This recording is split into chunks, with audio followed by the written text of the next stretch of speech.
Hello, and welcome to the Spark of Ages podcast. Today, our guest is Melissa Rosenthal, co-founder of Outlever, a platform she's building to counter the frustrations she's dealt with throughout her career as a brand builder. With a deep passion for value creation, Melissa is driven to empower brands through content at scale. And in building Outlever, she's opening a net new marketing and sales channel for ROI-focused B2B and B2C brands. Melissa's career has been a rocket ship where she's held significant leadership roles, including the Chief Creative Officer at ClickUp, Chief Marketing Officer at Insight Timer, Chief Revenue Officer at Cheddar, and Vice President of Global Creative at BuzzFeed. Her achievements have been recognized by Forbes 30 Under 30, Business Insider's 30 Most Creative People Under 30, and Digiday's Changemakers. I'm still hoping for, I'm banking on that I'm going to get 50 over 50. 50 over 50. So that's what I'm gunning for. All right, there you go. You're on the path. You're on the 80 path. over 80? I don't know. So I'm going to get on a list. Be 1,000 under 100. Some of the key takeaways you can expect from this episode: Outlever's cutting-edge strategy for cutting through media noise, what an expert in scaling growth for media and technology companies like Melissa focuses on in go-to-market for her own startup, and how your company can step up their creative game in the age of AI. So Melissa, welcome to the Spark of Ages. Thank you so much for having me. Very excited to be here.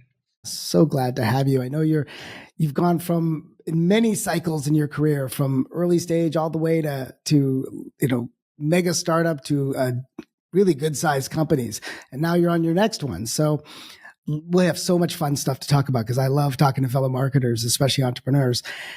In your opinion, what's the biggest problem you see in content marketing and creative advertising in terms of how brands connect with customers?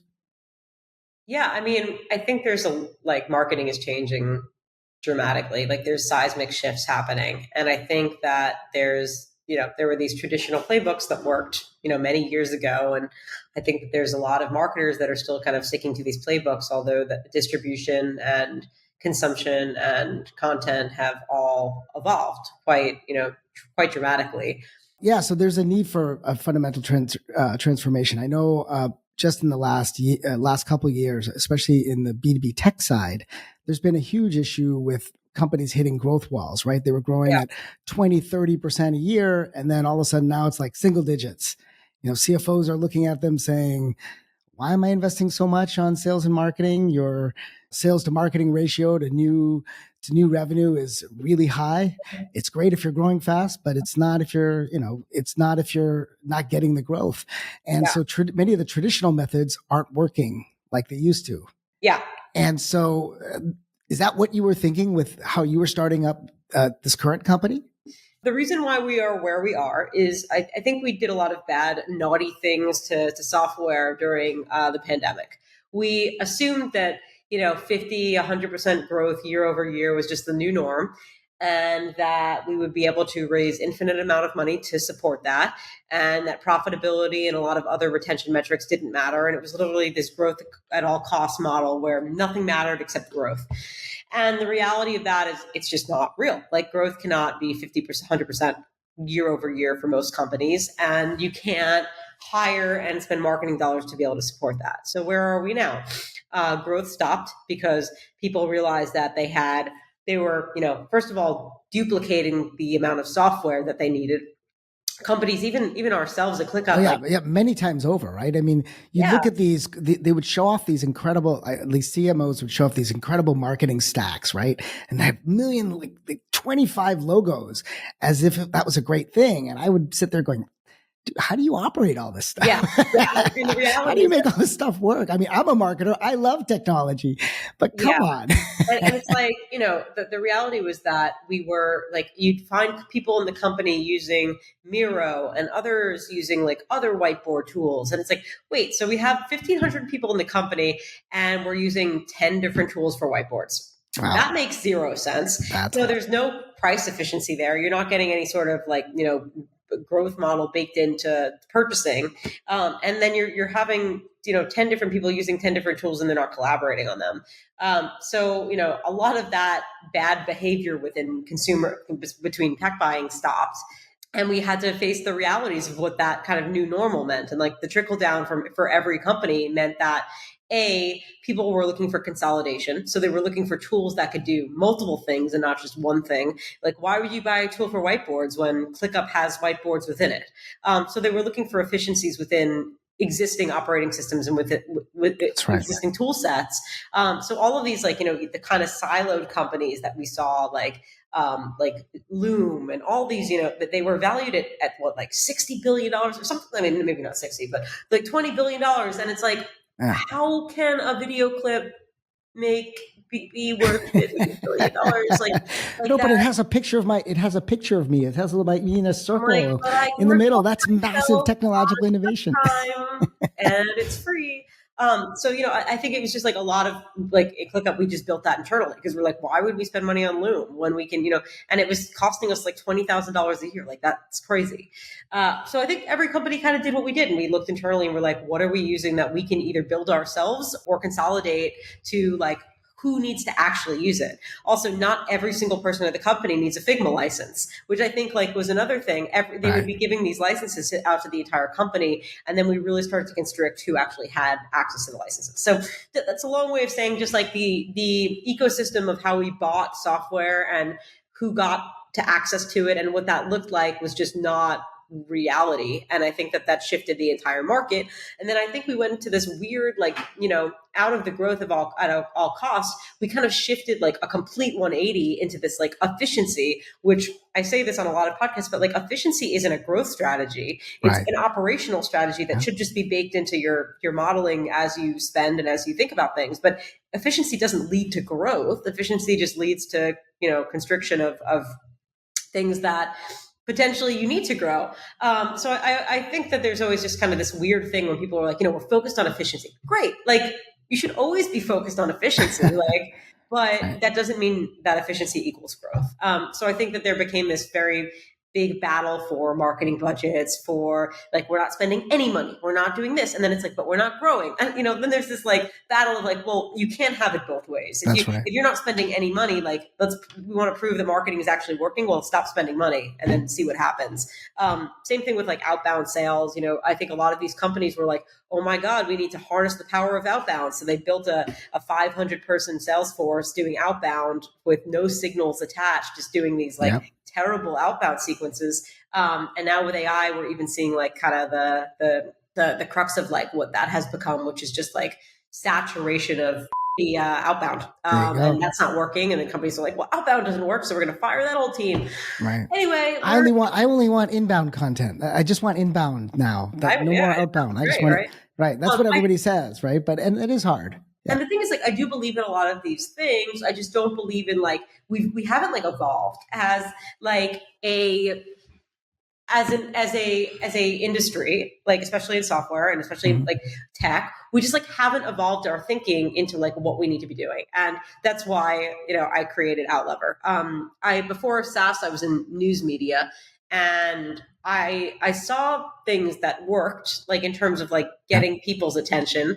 And I built a lot of those things. And I felt like we never applied, or maybe some companies I worked at, we did, but like the industry as a whole never fully applied the methodology of understanding like why people connect to content and why people care about things to their actual marketing strategy. So they just started producing I need content, so just produce a bunch of garbage articles.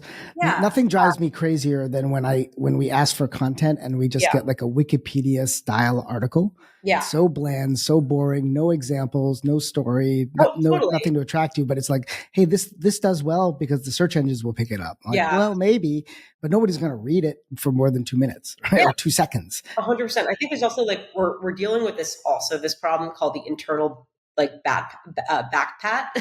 And the internal back pat is like when people sit in a room and they're like, yeah, we love this. We created this video and it's got Mikey from like Mikey on the tech side. Mikey's hilarious. And like Mikey does this thing. And then we do this. And it's like, it's nothing. It's just like, maybe that's funny to your company, or maybe that like is great internally, but like that should never see the light of day. So people just like produce a lot of like stuff because they think like they like it, but like, that's not the reality of like what marketing actually is, There you go. And so that led you to say, let me start up my own, this company, Outlever. It's about building better content for the B2B brand or B2C brand, for any brand, but it's to do a much better job of it. When I go to your website, I see basically just a very simple landing page, and I go and say, get me a demo. Is that because everyone knows who you are and they want to talk to you? Kind of, yes. We will be revamping the webpage just for, there's a lot I'm just being playful, by the way. I'm sure. No, you're right. I mean, we will be revamping it, just like there's a bunch of reasons now, like what you need to actually see when you get there, and like what it should actually, like who we're speaking to. But yeah, the reality was that when I launched, 100% of my inbound, 100% of our demos came from inbound. I'm sure. And that was our entire marketing strategy to start, just inbound. We are like inundated with it. So it's like a little bit now kind of just like building the method, I mean, it's a great way to figure out who initially, if a lot of people know, a lot of people know you already, you're trying to figure out who you're doing your design with, your initial designs with. You want to pick the right people. You don't want to go off in the wrong direction, right? So you don't want to be too broad about what you're saying. Just pick, this is part of the initial start, right? Like let's do my initial set of designs with the right people. And so let them call you, you can filter them out, and then you go wide. So just sorry, as the non-marketing brother here, can I just ask, like, what does Outlever do? Yeah, Outlever turns companies into their own dream trade publication. So effectively, they are their own TechCrunch, their own kind of trade, their own news company, their own trade publication, where we're publishing hundreds of stories a month, news stories, and we're talking to the people in their ICP customer set that can give perspectives on the things that we're talking about that matter to them. So it's less about people talking about themselves, and it's more about talking about the things that their customers care about, giving them a platform. Think about it, if you had a podcast at extreme massive scale where every day you were talking about 20 to 30 different news topics that affect your industry, that's what we do. Okay, so everybody who doesn't know marketing well, ICP is Ideal Customer Profile. Yes. I knew that one. And I've done enough of these podcasts we can geek out with you all about the history of where that came from. I think it came from strategic selling back in the late 80s. Anyways, now if I sign up with Outlever, I now can take the things that I know about my industry and myself and literally have lots and lots of quality content coming from me as the brand. Yeah. Is exactly. that the idea? And I don't have to write it all. I don't have to. No, we do it. 100%. I don't need an army of writers, an army of. No. The reality is, like, every company is resource constrained and constricted. So we do it 100% for the companies that we work with. That's great. Do you have some initial? I mean, you must have some initial customers. Oh yeah, we have 20 customers with a bunch that are about to close, and a bunch of them are already live, publishing every day, and talking to a lot of people and creating conversations, and the motion's really working. It's really great to see. Wow, that's amazing. So yeah, so I actually did before this call sign up for a demo, so I'm all excited about doing that. We would have made you do a live demo here, but that's okay. We'll talk. We'll geek out about all kinds of cool stuff. The live demo is me talking about the company and then showing some examples. Awesome. So you're getting that. So we're kind of doing that. We are doing a live demo. So, and you're saying you're using writers, not just building with AI, right? And quality is really important. And we want it to be still from a journalistic lens. Like, why are we covering this? Why does it matter? Why should you care about it? What are the sources that we're quoting? What do the quotes look like? Who are we speaking to? There's a lot of like nuances to decision making that need to come from people, but the tech can be built to enhance those decisions. And that's what we've worked on over the past year, building that product, the product that allows a team of journalists to make these decisions faster, to understand what they're writing for, to understand angles. Because, what's interesting is, like, it's not super native to a journalist's mind who has written for the New York Times how B2B angles apply to each other, and how there's triangulation across customer sets, and like how all of that works. It's a very like nuanced skill set and understanding of industry at scale. So the expectation for journalists to have that is just unrealistic. So the tech helps a lot with that. I see. So the tech helps the journalist identify what are good angles, what are good signals to write about. Because a lot of times for companies, when you're in the company, you feel like you have some things to talk about, and hopefully the capabilities you're offering allow them to expand that palette, right? Of things they Yeah, can like write and do. there are things that are happening every single day. It's like this biotech company just raised X amount of money. Then you have to go in and say, okay, how does this apply to a larger trend within biotech? What does this actually mean for industry as a whole? And then how does it connect back to this customer? There's a lot of decisions and a lot of thought processes that need to take place to be able to understand that and then write a journalistic article from that perspective. It's like almost like PR at scale in a way. Yeah, like that's absolutely. what your PR firm is trying to do, is trying to get people to write about you. I believe that this is the new PR. Like trying to get like a New York Times or a Forbes, which I don't believe in anymore. I know it's Forbes 30 under 30, but like Forbes has lost all credibility in my mind. But trying to get a published piece in Forbes or Wall Street Journal or Fast Company, that's a sniper shot. Like if you're paying a PR agency $30,000 a month to like try to get a couple of those, like there's a lot better uses for your money. And one of those is like an entire brand strategy. Like, why don't you just become the news that you want to be featured in? Like, that is our entire positioning statement. It's like, stop trying to find or pay a middleman because their voice is more authoritative. Now, if you get a New York Times, like full page piece, awesome. Well, that is right. It's fantastic. I'm not knocking that. I think that has a lot of value, but who gets that? Like, and I think if you're doing enough of these, if doing enough high quality journalistic style articles, you're more likely to get picked up by New York Times or Wall Street Journal, or be able to jump on something that is actually like topical enough that the perspective featured in the stuff that you're covering is applicable to that. And I totally agree. I mean, we are in a world where even if you raise $100 million, like that's not worthy of press anymore. So like what is, I think it's like doing something really naughty, like, if you're Elizabeth Holmes, or like something that's like really bad gets picked up in press, and then something that's just like, you're Elon, or, like it's very like kind of polarizing what's picked up. It's not everything anymore. So I think you need to become the news. It is really hard now, right? Like a lot of folks are using, there are a set of folks like Elon that are using to say wild and crazy things as a way of getting picked up and heard and seen, and it does work. Brands don't want to do that. Yeah, that's very uncomfortable. By the way, I've had folks say, "Yeah, I'll get more known, say more controversial things," and I'm like, that's just not my brand. Yeah. I mean, like I'm a risk taker, and I'm not risk averse, and I do believe in an element of that, but I do not believe in like taking it to the level in which. He does. And I'm surprised. Actually, you just in saying about, I don't know if you want to talk further about it, but Forbes, right? Forbes used to be a great business magazine. Yeah. And then they basically opened themselves to anyone writing articles. And so now, you said, I wrote an article for Forbes, and before that was amazing. And now you're like, well, it's well, their new model is even more wild. They, what they do is they reach out to people, say, hey, we want you to write an article, or we want to write an article with you. And then they tell them that they're going to have to pay to write that article. That's right. And then what they do is they sell that article to a company to sponsor it. Mm-hmm. Yep. That's so broken. Yep. So there's nothing like sincere about that whole experience. There's nothing that's sort of who's reading that and trusting it. It's a contributor that's being paid to write, that is paying to write that article, that is then another company is paying to sponsor the article. Yeah. What is that? I'm sorry. I don't even know what that is. Like, what am I reading? Like, it just seems like a bunch of people making money and providing no value. Yeah, exactly. Yeah, and you can see that in the quality of the article, right? When you know enough about that, every time you see an article from them, you wonder, is this the well written business article, or is this the clickbait? Honestly, you used to be able to really easily sniff out the clickbait, right? Or be able to say that like.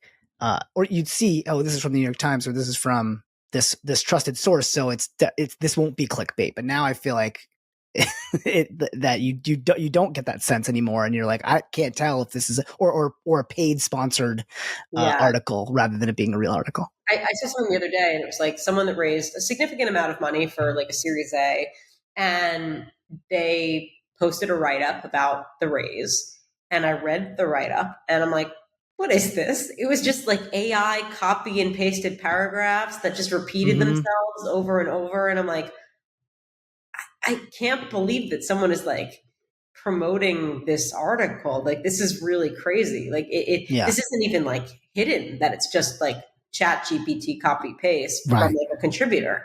So it's like a contributor wrote it, but then they just plugged it into ChatGPT. I'm just like, wow, like there's such an opportunity if that's the bar is so low. Right. I mean, the person probably said, he probably wrote a paragraph and said, make it 100, make it 300 words. Yeah, right. So it just became repetitive. The bar is just so low, and we're trying to raise it. Like quality is definitely like a big piece of this. That's why I don't like over endorse the fact that like we use AI, because it's really human. It's like the AI, again, it makes people more productive and more like able to write faster, edit faster, but like quality is our number one priority. Like companies don't want shit coming out of their brand. Like it's really important. We want to talk about the things that matter in a really intelligent way. To me, it's like it makes the research part faster. Yeah, it does. At least that, it just collates and collects everything and presents it in a way that I can then parse as the writer, more cleanly than, search engine stuff. So, yeah. Exactly. So now for Outlever, is your buyer the CMO? Is it the head of corporate communications? Is it the... Yeah, it's kind of all of the above. It's the CMO, it's the corporate comms person, it's some of the salespeople, because there's an outbound motion as well that's attached to it. It's a lot of different people. Like a lot of different people can say yes, and a lot of different people like want to have a stake in it because it's interesting to them, and it kind of shakes up any sort of traditional model that they've been doing. I mean, every piece of feedback is like, holy shit! Like you're thinking about everything that we've tasked our team with doing internally that we didn't know how we were going to do, and B, a lot of the things that we were struggling with that sort of you kind of put into a nice box with a bow that you're able to do for us. So that's sort of, the responses, which have been really great to see. Like, it's great that it's resonating. It's great that like, I'm solving a problem that I struggled with myself. So I feel like uniquely positioned to be able to build it and talk about it and sell it. So would it come under, right? There's multiple budgets that this could come under. Would you put this under the brand building, corporate marketing, put my message out budget, or would you put it in a lot of companies will have the demand gen or performance budget. Where would it go? Yeah, I mean, it's definitely like a mix of like companies, it depends on how big their pockets are. Like some are just like, oh, well, this could easily just come out of our comms budget. Usually a mix of like comms, marketing, demand gen, kind of that three trifecta we see. A lot of marketing and a lot of comms for sure. Wow. Are you seeing you feeling any, I know it's early, are these types of companies, there's always a challenge, right? Something you haven't thought about when you first started it. No surprises. I think just more opportunity that we are seeing. Like there's just so much. Like I think I mentioned this, but like companies are creating so much internal collateral that like they don't know what to do with it, and they're spending a lot of time, they're spending a lot of money, a lot of resources on it, and they don't know how to like get legs out of it. So we kind of created this like octopus method of let's take everything that you're creating internally and create it into what is the news? What is newsworthy about that? Like, how do we actually turn that into news? How do we give that legs? How do we allow it to have a life outside of a PDF or outside of a white paper? Because that's one and done. Like you spent all this time, all this money, 5 months creating a campaign around this white paper, and then like that's it. So we really are just seeing like massive opportunities to triangulate like a lot of the things that companies are already working on internally and leveraging that within our strategy as well. So how do you measure success? Like what does the client say for their KPIs are for like, I created this white paper, I created this campaign, I got it out there. So there's a checkbox usually for that. But then we, at the end we say, well, did it drive leads? Did it drive opportunities? Did it drive sales? A lot of times content doesn't get put in that bucket. It gets put in more of a share of voice kind of bucket. I mean, it's, how many conversations can we get opened? How many unique pieces of content can we create out of it? How many unique angles? How many industries does it touch? How many C-level executives can we get talking about it? How many people can we talk to about it? Like there's 1,000 KPIs that we can get out of that are just much more meaningful and real and authentic and like true to a actual buying model than just like gating a white paper. I'm curious about, scaling your company. It comes with a lot of challenges scaling, obviously. What's been a surprise for you so far with Outlever compared to, say, your other experiences at BuzzFeed, Cheddar, ClickUp? Well, we definitely don't want to be like a 1,500 person company, and we want to be profitable, and we're fully self-funded. So, this is definitely like everything I've grown up with has been this model of like VC backed growth, hyper growth. And our goal is not to do that at all. It's like, how do we get to 10 million ARR and then decide what we want to do. So that comes with a lot of like, I think much more strategic thinking and careful thinking about like how we leverage different pieces of the puzzle to build a very lean, efficient, profitable, and good revenue per employee model where we are not inflated and our growth is amazing. So I think being forced to think that way has like changed my perspective entirely on just like, this is a good way of growing.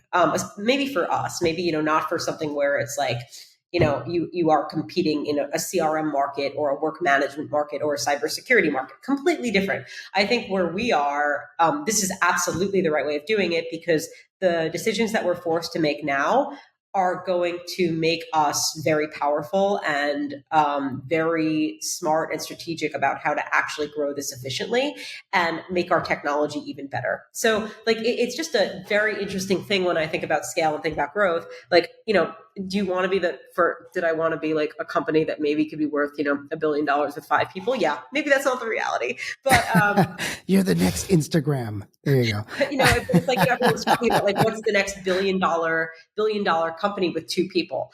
Now, I don't think that's going to be us, unfortunately, but like, I do think that we are going to be leaner and more efficient and more profitable and grow faster than if we had venture-backed money. And I think that there's a reason. It's just you're forced to make decisions. And so you're not taking as much capital this time. We didn't take any capital. I self-funded the entire company. So I see. It's my capital.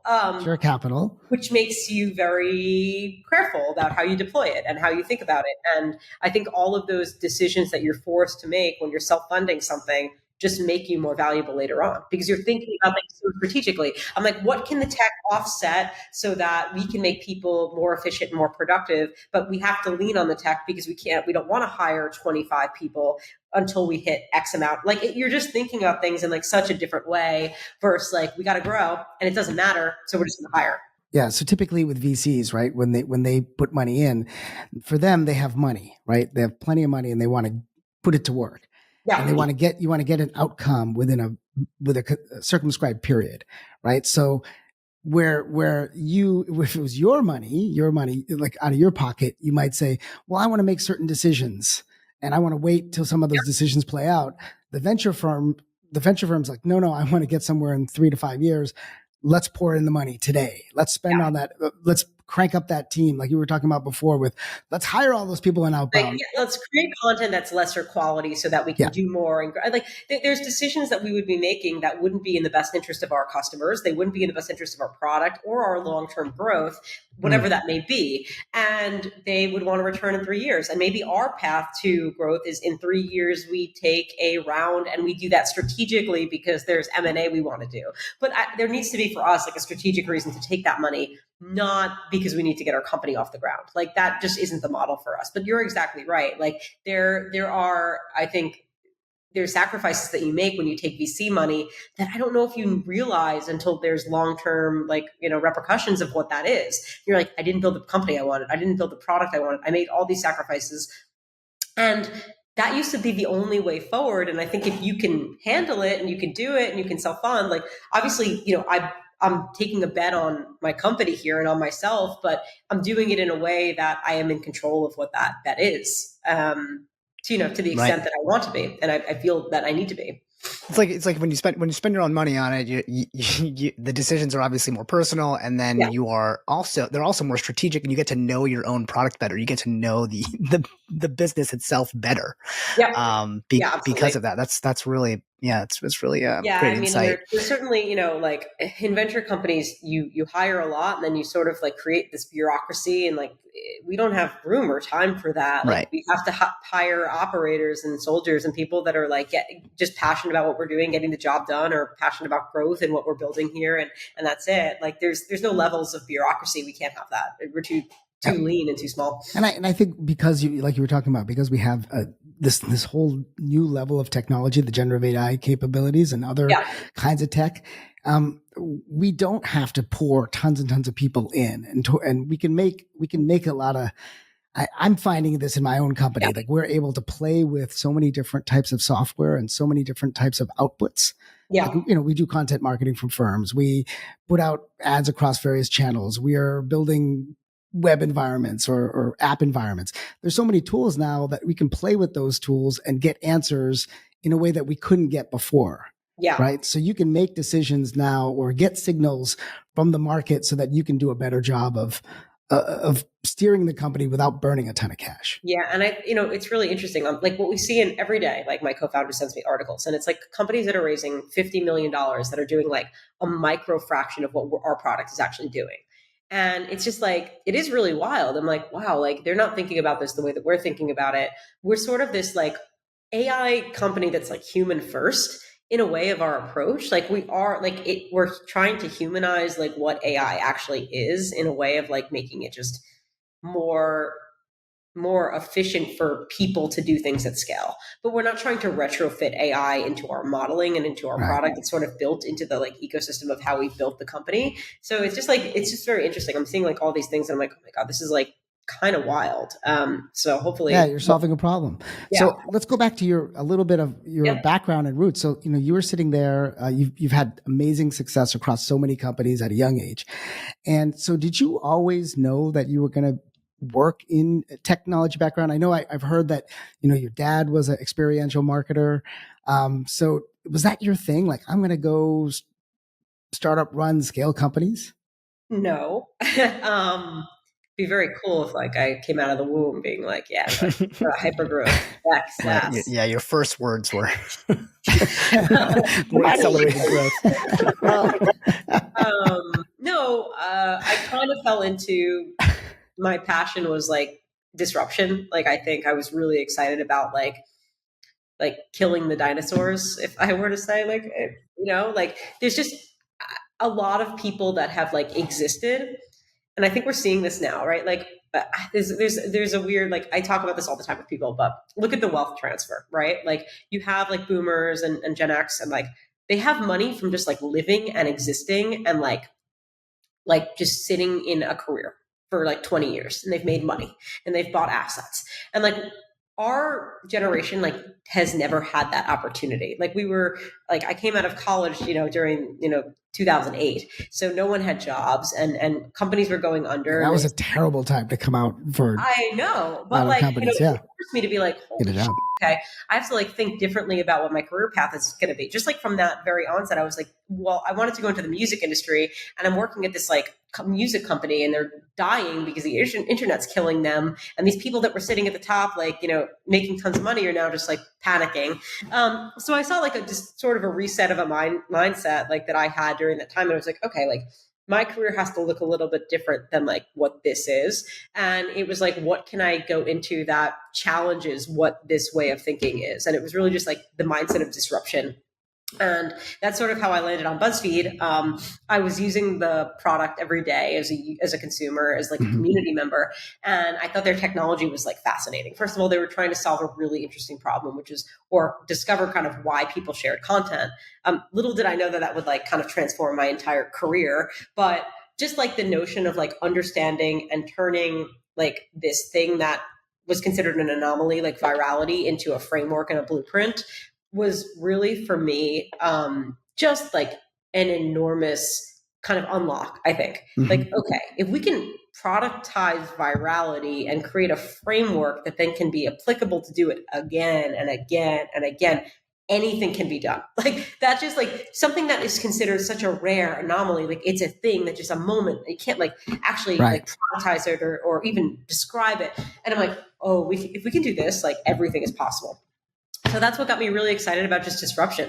And I started as an intern at BuzzFeed and I raised my hand and just grew within the company really fast and took on all these challenges because no one had done it before. So I was up against like nothing. Like, it was me versus like the wild rather than like me versus, Johnny who had sat at the helm of a music company for 25 years and knows better because he's had the experience. Like I was just up against like myself really, and like not knowing what I didn't know and what didn't exist. Like we had to basically transform the entire advertising industry into understanding that like social content was something that they should put budget towards versus just banner and display ads. Like that's what I was up against. I was up against that. I was up against, linear distribution of going to a newsstand and purchasing a newspaper and a magazine and having a newspaper dropped off at your door every morning. So I was up against like legacy ways of operating versus people.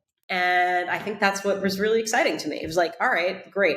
This is a new way of thinking and I can come in here and everyone is open to it, because we were about embracing the future, not trying to save ourselves by sticking to the past. Right. So there's a whole wide open field. You saw it. You saw this thing that you actually recognized that virality was not just something that happened and you're catching a moment. There were core capabilities that you could harness and build over and over. And then you didn't have what you have in a lot of big companies where there's tons of competition for every role and the company's growing so slowly that you have to pay your dues and make your way. Yeah. You had wide open fields to go. And I think like we're in most cases, like when you're like a new challenger type of mind or thinker, like you're up against fear and insecurity of the people that have come before you that don't know how to operate or think the way that you do. And they just are afraid. So they try to sabotage you, like, yeah. It's just the reality, I think, of like how people operate. Sure. I mean, you have a lot of competitors. They're all trying to figure out how to make their way up the next level. And you don't have that. You just have, let's grow this business. Let's grow this capability. Yeah. So then you went from there, and then you went to Cheddar, and then eventually to ClickUp.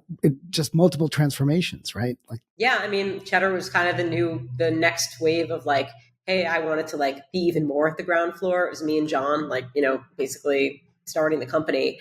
And I believed in the consumer habits changing. Like we took a bet on people cutting the cord with cable years before it was happening. Like now it's like, who has a fucking cable subscription? Like it's archaic, right? Like, but that wasn't a thing when we first started the company. It was like, we're going to take a bet that this will happen semi-fast, and that streaming will become the primary means of consuming content via over the top and OTT. And yeah, that wasn't a thing. So we took a bet on that very early, and then we took a bet on reimagining what like people want to actually watch, which is like in terms of news, which is young people telling them about what's happening in finance and tech in a cool and innovative way. It's pretty amazing. And then you went to ClickUp, right? Where this was more of, this is actually more software, enterprise software. Yeah. Yeah. Well, it's enterprise software actually, right? It's when you're tying all the parts of the company together on a collaborative platform with project management and ability to build workflows and dashboards and all that.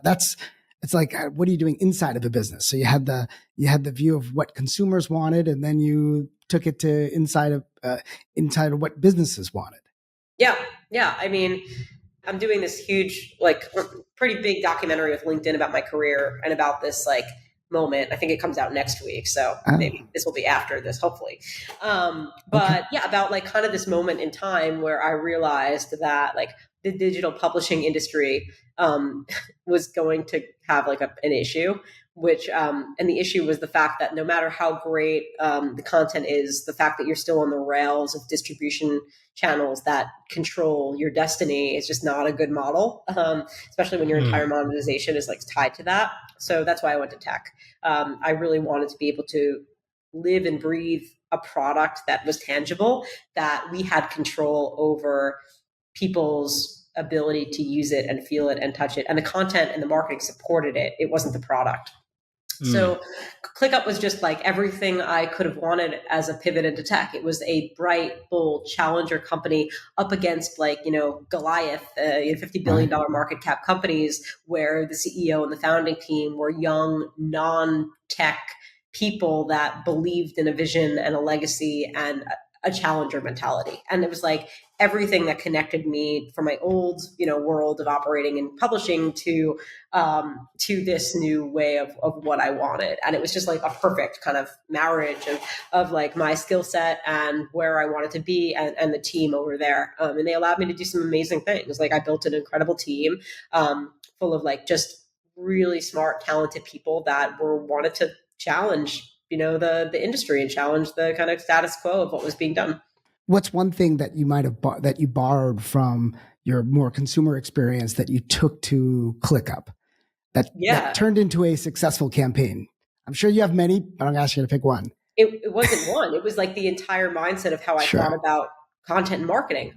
Like that, kind of going back to what we were chatting about, like my entire belief system on being able to templatize and create frameworks on virality and shareability of content, I then applied to enterprise software, because the reality is your end buyer, like they're people. Like I buy enterprise software now, like, I don't know what we think. Like we think they're just like some guy sitting up on the 50th floor in a suit in a corner office, and he doesn't look at anything, and people bring things to him, and he's like, I don't want to laugh. I don't. Well, it's a consumerization of IT, right? Like so, before you were buying, you didn't really have access to it as a consumer, so you're really buying it as a business. So the interfaces didn't have to be as good. It could be you could force people through a bunch of bureaucracy through your tools and technology. Yeah. Now you're like, well, freak, I got this phone here. I can do all these cool things. The software and the interface and the environment better be as good or better. That's it though. Like when you say enterprise, you're selling enterprise features and enterprise capability of your product. Like enterprise is not, again, like a marketing strategy. Enterprises do have admissions and permissions, and is it, SOC2 compliant? And like it's not like a marketing strategy to be enterprise ready. It's a feature strategy. Can we support a 5,000 person company because we have the features and the abilities within the product? Does it run fast enough? Is there no downtime? There are no bugs? X, Y, and Z. Like that's enterprise. So yeah, I mean, we just kind of like approached it like enterprise buyers are people within departments of companies that consume content and find things valuable, and let's relate to them and create things that resonate, like the problems that they're dealing with. Why don't we just do like full on like problem pain point marketing to its fullest extent and make it humorous? And we've focused a lot on that. I think that's amazing. That's a great way of putting together your whole, all your experiences in life and then applying it to a different, seemingly different industry or seemingly different world. Yeah. I'm lucky enough to like be able to have made that connection and have the toolkit that I developed in media and being able to apply that to a software company.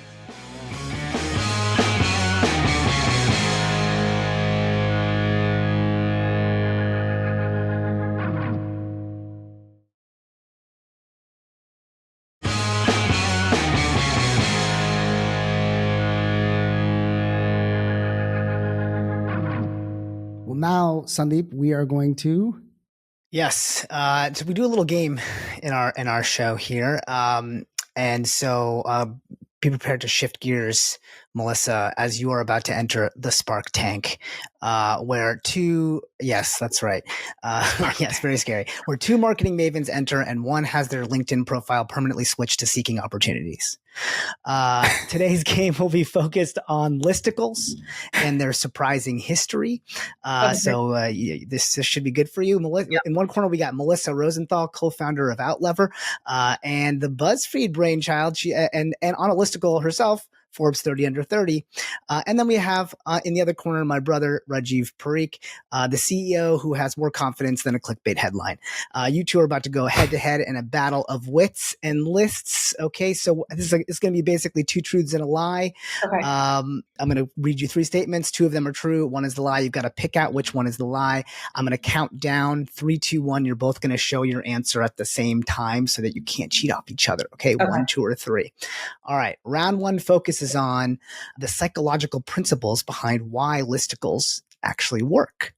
Okay. All right. So statement number 1, odd number listicles do better than even number listicles. And this is because of anchoring bias, where a list like 7 or 9 sets an initial expectation that feels more unique or specific than an even number like 10.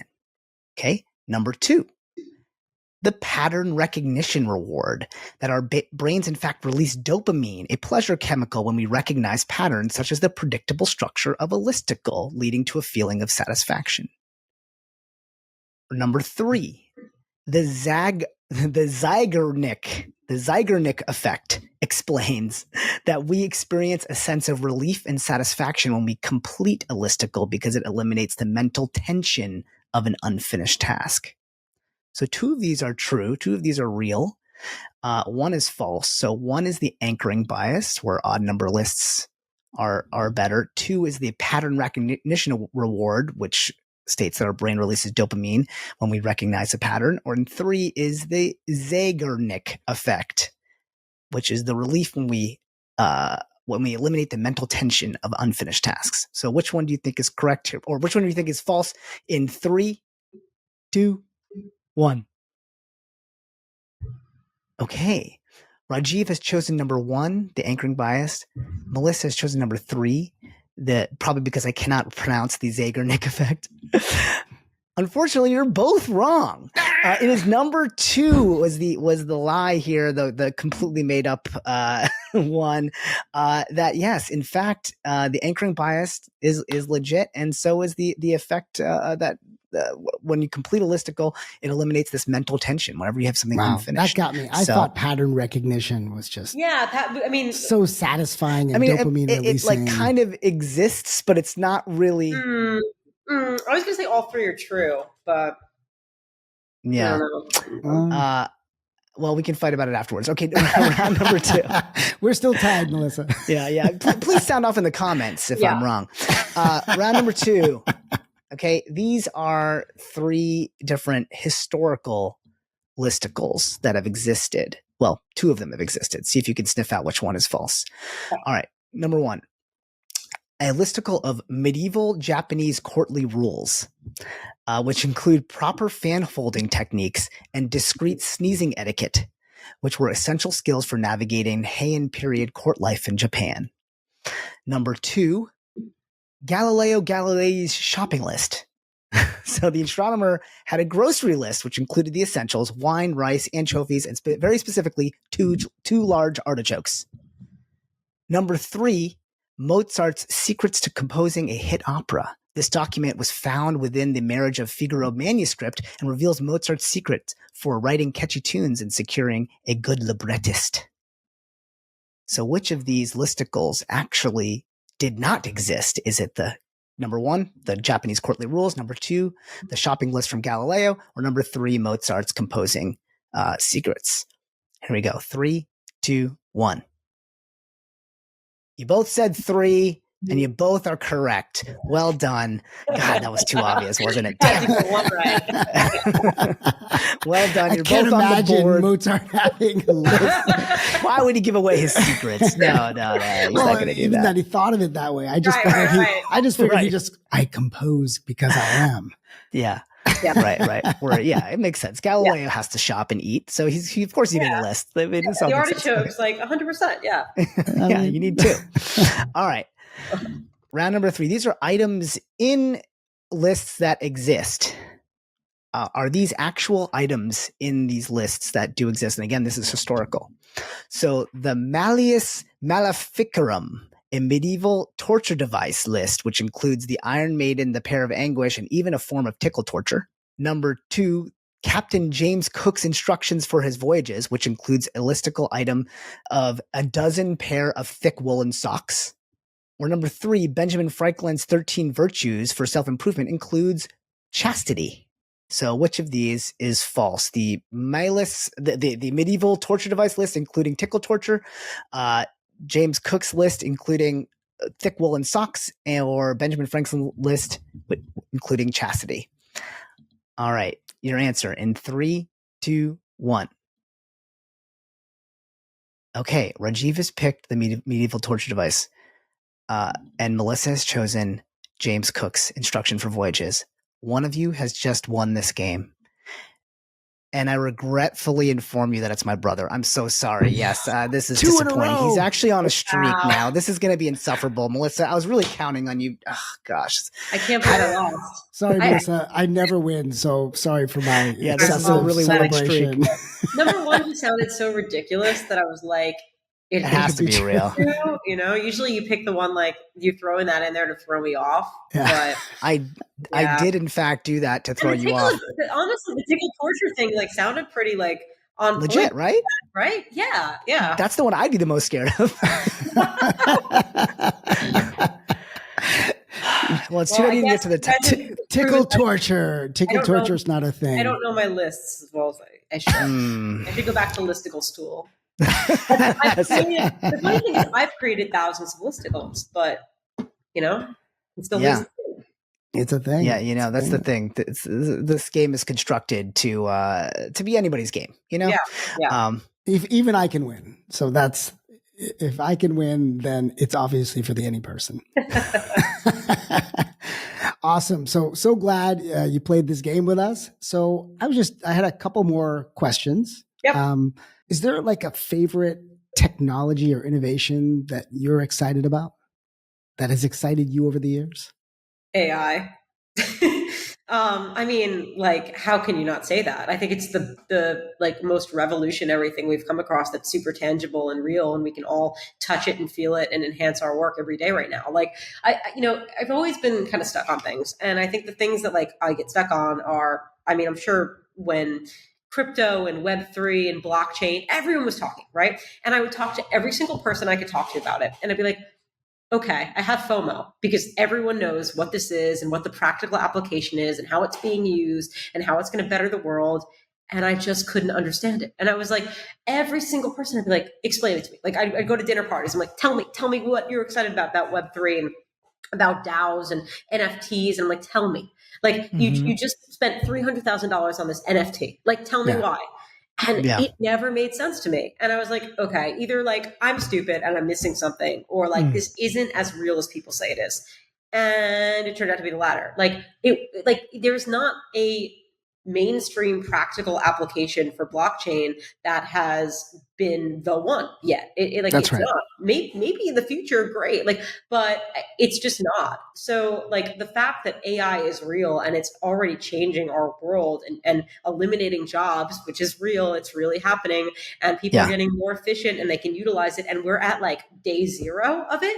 Oh, I mean, what about the just to throw blockchain a little bit of love? What about the idea that it will be the only thing that will help us authenticate in a world where AI can produce so many fakes? And there are already ways to authenticate. I don't know if blockchain is the answer to that. Maybe blockchain meets AI is the perfect combination of this. But I haven't seen that. It's. I mean, do you need to have watermarking as part of a distributed ledger? Right. That's the question. To prove that a watermark is a watermark, do you need to have it in a distributed ledger? And I think you can. The techies can argue. Probably both sides of that, because you could have a centralized database that's a authoritative one, and then but then you can argue, well, by distributing it, then everybody has it. Yeah, then everyone has it, exactly. So I mean, potentially, maybe, but also that wasn't an application when blockchain first was right. No one was saying that. It was more about Bored Apes, which I think you might be right that did not turn out to be the as imbued with much utility. I didn't buy any Bored Apes. Glad I spent the Bored Ape money on my own company. Yeah. All right. Another question. At the Spark of Ages podcast, we're big believers in the idea that teamwork is critical to taking your individual work to the next level. So for you, one of those individuals who's a major part of your team and your success is your husband, who's your co-founder. I can relate to that, having started a company with my wife years ago. Can you share what it's been like to have such a deep partnership with someone who's not just in your day-to-day life, but also in your business? Has it changed anything about your life? Has it brought out something different that you didn't think about before? Well, we work 24/7 now, come together, which is nice. I guess it's nice to stay up till 3 a.m. with someone that you're married to and you're in the same room with, and you're actually still you're building it together. Your work husband and life husband are together, merged. They're the same person. I mean, it's real. The reality is he's been in the background of my career for the past 10 years, so he's seen all these things happen. He's seen me go through all these transitions, and for him to have been kind of productizing the way that I think about things has been really incredible. It's a secret weapon to what we've built together, because I'm able to do something that he can't do. And he's just brilliant with product and tech. And he's able to actually build something that I wouldn't have been able to build myself. So yeah, I mean, I think it's just kind of we're very kind of dynamic duo. He's been my secret weapon in being able to rationally think about productizing the way that I think. and I couldn't have done that. It's been amazing. Like, it's really cool to have a partner like that, where it's very complementary and there's not like fighting because of like overseeing different aspects of the business. Like, our roles are very defined, but he also challenges me to think in a product capacity, and in times when I'm like, product is not the core skill set, but understanding how he thinks about things and how he breaks them apart, and like how he comes up with his best ideas in his sleep and in the shower, which I like don't really fully understand. He'll come out of the shower after an hour and be like, I got it. And I'm like, I don't know what that is, but congratulations. But yeah, it's amazing. Like, I learn from him and I grow every day because of him. And I think he feels the same way about me. And it's just really fun. Yeah, I think it helps when you have a relationship of mutual respect and trust. Yeah. So you don't have to worry about trusting whether their thoughts are on or off, especially if you've divided up the company appropriately in terms of what you did. My wife was the technologist, I was the business person. It was much easier to just simply trust that she knew what she was doing on the technology side. And listen, there are plenty of companies that are not like married co-founders, and I think there's like pros and cons to that as well. But there's also like, we are always on the same page or communicating that we are. And I think the key to any good marriage or any good relationship, business relationship, is communication. Yes. And, I don't have to worry that like there are outside external parties and sources kind of in his ear, like, having any sort of influence over how he's thinking about our company. And like, same thing with me. It's like us making these decisions together always. And not to say that like happens, but if you have if you have a co-founder and that person's married and you're married and they have their own networks and their own ways of thinking and everything like that, and they're not communicating, and it's like, oh, the co-founder's not building this right, or this or that, or, there's other chains of influence that I've seen come in when you're not as tightly knit in the same way that we don't really have to deal with. But there's pros and cons to everything. There is. It's a great life experience. I think it's right for us, like, for sure. Like, the way that our relationship is and the way that we've grown together and who we are as people. This is we have a lot of odd similarities just in the way that we've grown up and who we are, and I think it makes it like the perfect thing for us to be doing together. Yeah. All right, that's great. Last question. Do you have a favorite life motto that you come back to often and share with friends, either at work or life? Yeah, it's kind of written on my arm. It's impress yourself, and it's something I try to do every day. I think it goes to that like 1% growth mentality, and it's every day. Like, after I've completed the day, like, have I impressed myself? Like, have I done something where I feel good about the path and the growth that I'm making? Because life and decisions and big steps and big rewards and success all come from these like micro moments, these micro decisions. Did I show up on this podcast today and be the fullest Melissa that I can be and like bring everything to it? Did I like half-ass it? I think it's all of these small little things, and I believe in that so like deeply, that I try to show up and be the best version of myself in every small thing that I do, so that compounds over time and I grow. And I found that like really does work. It's like, if you put everything into the smaller things, like you will find success. And I think it's just really about that, showing up as the best version of yourself wherever you can every day, even how, no matter how small the moment is or the task is. I love that. I think that's a great way of looking at the world and looking at life. You bring a little bit extra and remind yourself of that all the time. Yeah. And I'm sure we deal with people that like, you just don't see that. You don't see that. I'm going to use your podcast name in this, but like, you don't see that spark in them in anything that they do. Not you guys. I'm just saying, no, we love the fact that you spark. I'm just like, yeah, it's great. I'm always just shocked, right? Like, I'm shocked at the lack of curiosity, the lack of spark, the lack of like passion in people, and like, it's depressing. So I try to take that and like channel it for myself and allow myself to like be what I don't see, I guess. Yeah. No, I love that. Be the change you don't see in the world. That's a different way of looking at it. Well, look, Melissa, you've certainly impressed us in this podcast. So thank you so much for joining us on the Spark of Ages. Yeah, such a thrill to talk with you. Thank you so much. I'm still mad about losing the game, but thank you. This is awesome.